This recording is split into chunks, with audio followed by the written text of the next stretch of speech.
Pili lang pala ako ng mga bulaklak na lalagay ko dito. So, maya matatapos na ito guys.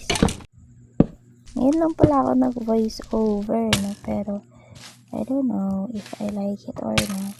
So, hopefully, nakita ito ni Domi at sana ay magustuhan niya yung pangingialam ko sa builds niya. Hindi, joke. Ako talaga mag-i-interior ng mga builds niya dito sa spawn. So, sana po ay maganda naman. Ay, hindi nga lang ako sure. Parang may nakikita akong mukha. Ayan o. Tapos may buhok blueberries. Tapos yung bibig niya is yung parang oven.